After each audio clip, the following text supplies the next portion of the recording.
world of tomorrow and the instruments of science which are shaping it may seem remote and fantastic, but yesterday's fantasies are becoming today's facts. How will these great advances influence and benefit our personal lives? Here in this film is an answer.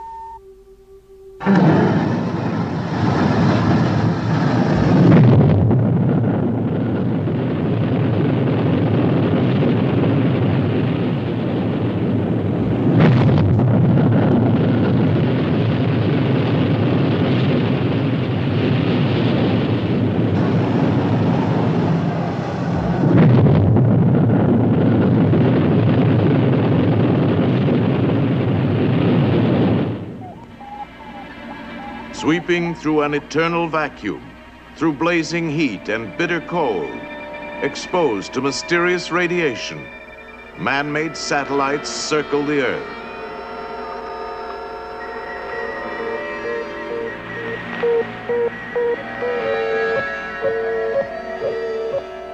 Traveling at fantastic speeds, these eyes in outer space give us knowledge for future exploration, and also vital information that will lead to a better understanding of one of nature's great forces, the weather.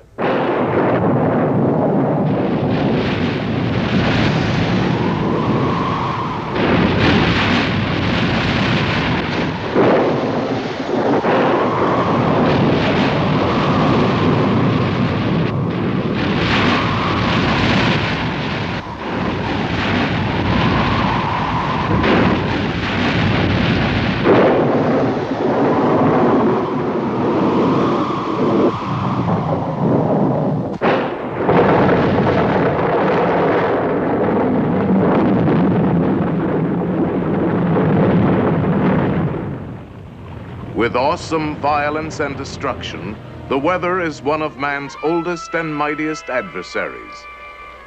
But in its ever-changing moods, the weather brings us beauty. The weather gives us our daily bread.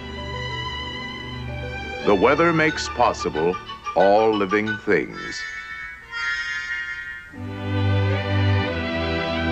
And the weather certainly influences our daily lives.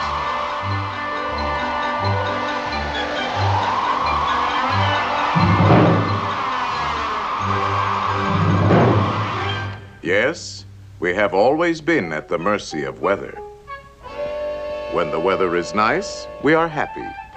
If the weather is hot and muggy, we tend to be frustrated, irritable, and even criminal. But if the fog rolls in, we are apt to be depressed. Thunderstorms cause fear and apprehension. Icy winds and snow seem to slow us down.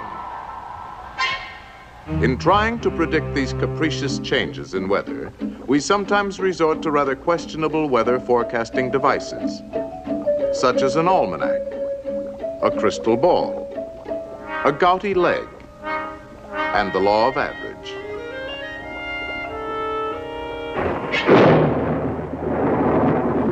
April showers bring May flowers.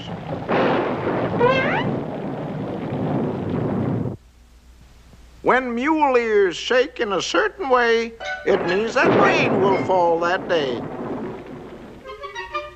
If a spider you should slay, rain will fall within a day. It's a sign of rain and snow when the birds and bugs fly low.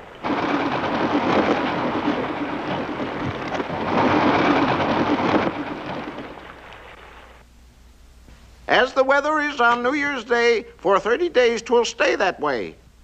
As the weather is on January 2, for February and September the same holds true. As the weather is on January 3, so the last 3 months of spring will be. As the weather is on November 21, so the coming winter's one. So, as the coming winter has a New Year's Day, and if the fine weather holds its sway, the weather's bound to stay that way forever, ever, and a day. Well, no matter how we try to predict the weather, of this we can be certain. It will always be with us. To understand it, let's look into any ocean, lake, pond, or puddle. Here in this watery world, cool and calm as can be, lives this damp little drip floating peacefully. But when the heat's on, the sun comes out. The rays, they agitate him, make him jump about. Well, he gets all shook. Look out, stand back. He's going to blow his stack. The drip evaporates, and then he's joined by his friends. They're together again. They float up high on the moist, warm air. We can't see them, but they're still there. They fly way up where the cold's intense, then back into droplets. They condense, and that's what makes a cloud. But when too many droplets crowd a cloud, that crowded cloud, he cries out loud. That's the way we get the rain. Well, look who's here, the little drip again.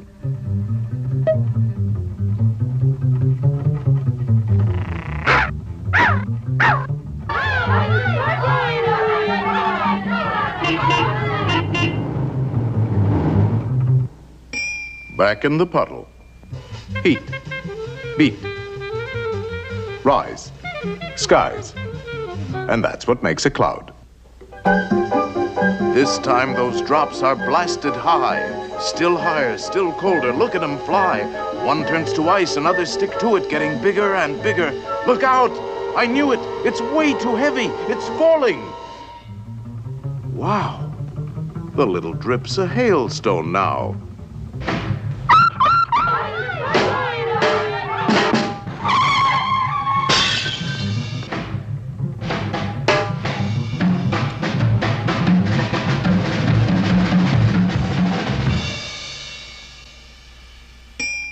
He's back just where he was before, and the whole thing's ready to start once more. This constantly repeating cycle of weather may seem capricious and without direction, but throughout nature there is order. Weather is a constant blending of the basic elements: air, water, and sun. It all starts with the sun. This tremendous white-hot ball of gas, 750,000 miles across, supplies the power that drives our weather machine. The sun is a gigantic atomic furnace, consuming itself at the rate of billions of pounds of matter per second. Across its boiling surface drift mysterious spots. Solar flares surge in flashes of raw energy. Writhing, flaming clouds of incandescent hydrogen gas explode hundreds of thousands of miles into space.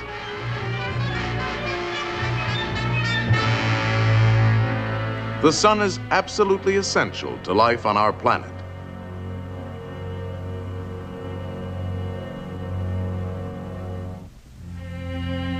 Our Earth is surrounded by an envelope of air. Radiant energy, constantly pouring out from the sun, heats the Earth and its atmosphere unevenly from pole to equator, setting in motion broad flowing rivers of air. Wherever opposing currents of air develop, giant eddies and whirlpools are formed. These are traveling areas of low pressure in the atmosphere. The clash of these opposing air streams causes clouds to form and usually brings stormy weather. Between the areas of low pressure, there are eddies rotating in the opposite direction. Here, air pressure is high. This usually brings clear skies and fair weather. By charting their positions each day, weathermen can estimate the course they will take and the weather that will result. Keeping track of the steady parade of storms and fair weather requires the constant preparation of new maps. This is a never-ending task. Weathermen must construct these maps from a continuous flow of data that pours in from weather stations all over the world. In remote, isolated areas, in crowded cities, in high-flying aircraft, and in ships at sea, modern weathermen depend on a variety of specialized instruments to gather information. They measure temperature, moisture, air pressure, and wind speed. Balloons carry instruments aloft, automatically radioing back information. New radar techniques locate and track storms. And modern electronic computers now play an important part in weather forecasting by their ability to store and rapidly process vast amounts of data. But today, we are just beginning to understand something of the forces behind the weather. Scientists realize they must search in many directions and ask countless questions. For instance, can future weather be predicted by looking at the past? Does the slow advance and retreat of glaciers over periods of centuries indicate cycles in the Earth's climate? Past records of bird and animal migration, or the migrations of man, may furnish clues. And even ancient tree rings give an indication of wet and dry periods. The vast unexplored polar regions of the Earth pose another kind of question. What effect do these frigid areas, covering millions of square miles, have on the weather of the entire world? Auroras, the ghostly lights that flicker in polar skies, tell something of what happens when energy from the sun plunges into the sea of air that surrounds the Earth.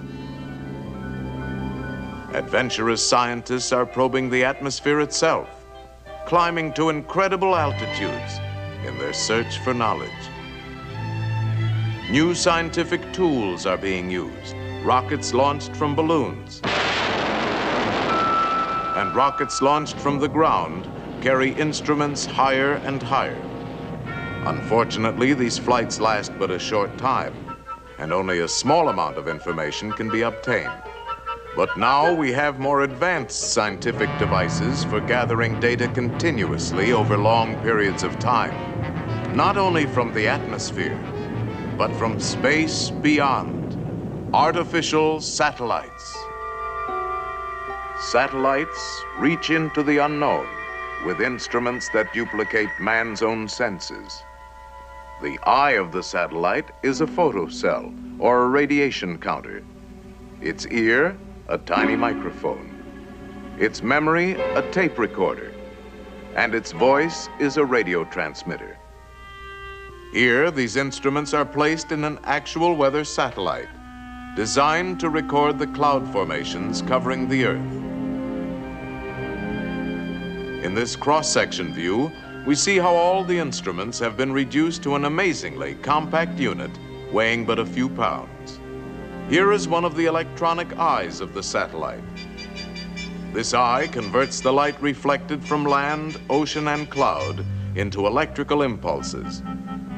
These impulses from the eyes are changed into electronic signals that are recorded by this tiny tape machine.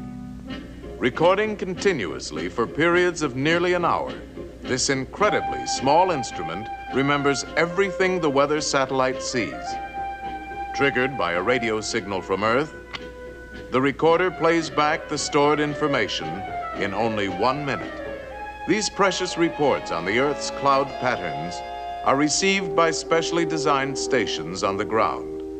The radio signals from the satellite are now converted back to a moving pattern of light on the oscilloscope, and finally translated into a picture of the cloud formations the satellite has seen during one trip around the Earth. Today's weather satellites are small and are designed to do a limited job. However, they are the first step forward to larger and more versatile space explorers of tomorrow. These future satellites will be the key to precise forecasting and control of weather. Let us project our present knowledge with a little imagination and speculate on how satellites might be used in future operations from a worldwide weather center. This is the master control room.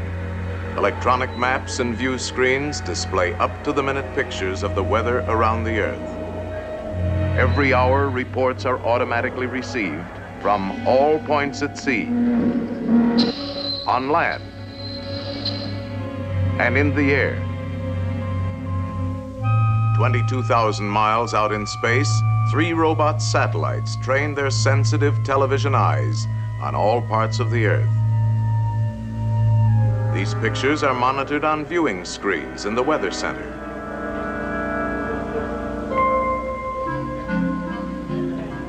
Here in the computing room, electronic machines digest the constant flood of information received from all stations. This is then translated into an ever-changing diagram of the Earth's weather. Forecasts for every sector of the globe are made months in advance. Prediction charts have indicated that a powerful hurricane will begin forming today in the Atlantic Ocean. The electronic weather map shows an intense storm system building up about 1,000 miles due east of Miami, Florida. The controller calls for a close-up satellite view of the troubled area. Coordinates. Coco 526, Yankee 2.5. Okay, controller. Coco 526, Yankee 2.5. The characteristic swirling clouds of the hurricane are beginning to form. At sea, the waves anticipate the violence to come. The controller calls for a last-minute prediction of the hurricane's path.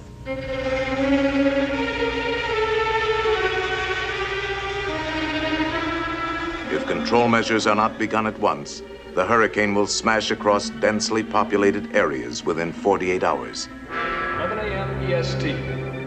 A hurricane is forming 960 miles east of Miami, Florida. If control measures are ineffective, it will pass inland at Cape Hatteras in 48 hours. Control operations will begin within 2 hours, but safety precautions should be completed from Cape Fear, north no later than 6 p.m. tomorrow. At Weather Central, the control strategy is mapped out. A ridge of high pressure slants across the eastern United States between 2 low-pressure storm systems. If these 2 storm centers are intensified, the high will build up along the coast, forming a barrier that will turn the hurricane out to sea. Stand by. Now pulling in satellite number 1 for visual check of low-pressure systems L20 and L21. The operator brings the satellite into focus on the 2 storms. One centered over Kansas, the other over Labrador. Changing to northeastern low, L21.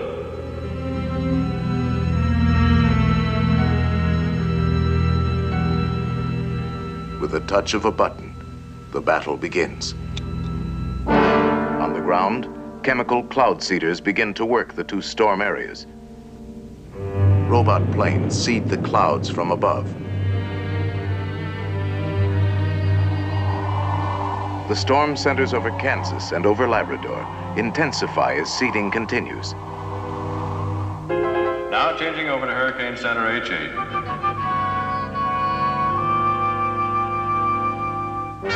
The fury of the hurricane mounts as 100-mile-an-hour winds lash the sea to a foaming frenzy.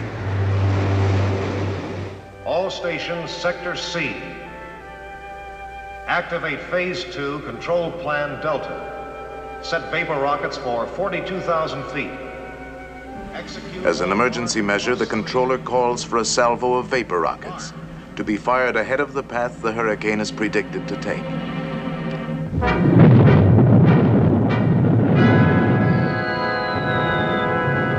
These artificial clouds will block the sun from evaporating more water to feed the hurricane. The reports coming into the control center indicate that the diversionary cloud seeding over Kansas is now creating a flood danger.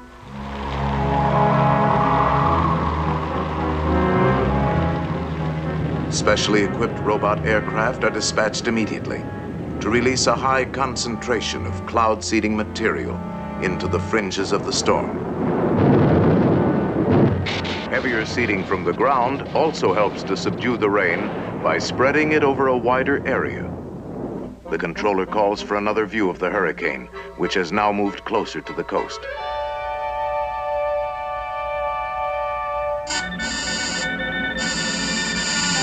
Signal out on number 1 satellite. 10-minute interruption for correction. Have you anything else in the area? Satellite station S1 is approaching area. We'll make contact. S1, this is Weather Central. Request video signal at grid coordinates COCO. An emergency situation has developed.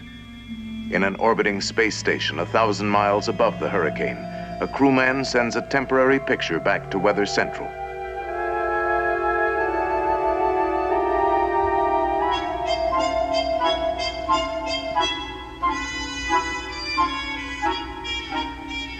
Okay, S1, your video is R5S5. Thank you. The hurricane has stopped moving toward the coast, but is still intensifying. It must be made to move northward and out to sea. This is a crisis. Aberdeen Station. Activate multiple seeding rockets on course 117. The controller decides to fire cloud seeding rockets just ahead of the hurricane, hoping to start it moving.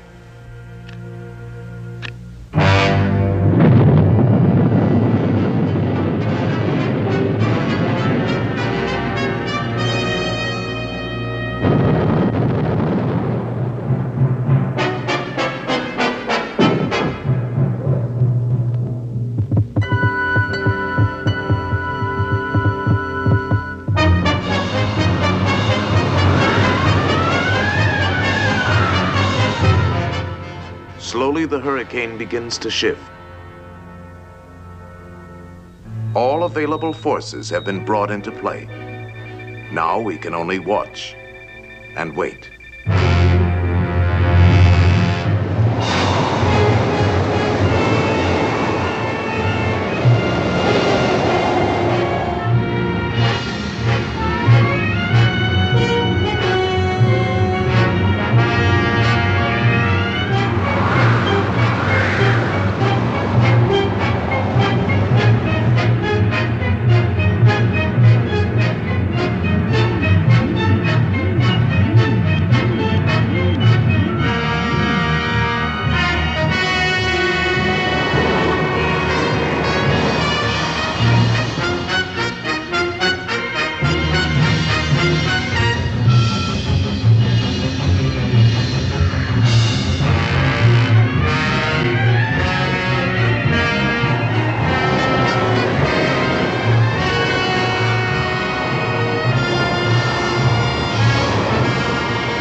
After hours of tension, the turning point is reached.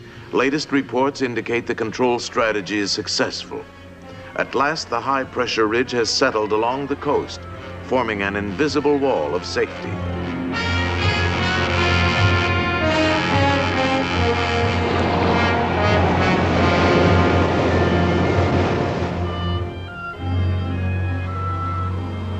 The storm is over.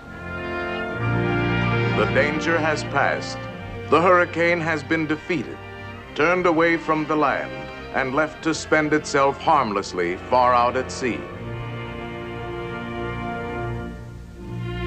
In the world of tomorrow, weather control will enrich and safeguard our daily lives. In the foreseeable future, we will conquer more than violent storms. We will turn the destructive elements of today into new sources of power, shaping the land on which we live. All mankind will benefit.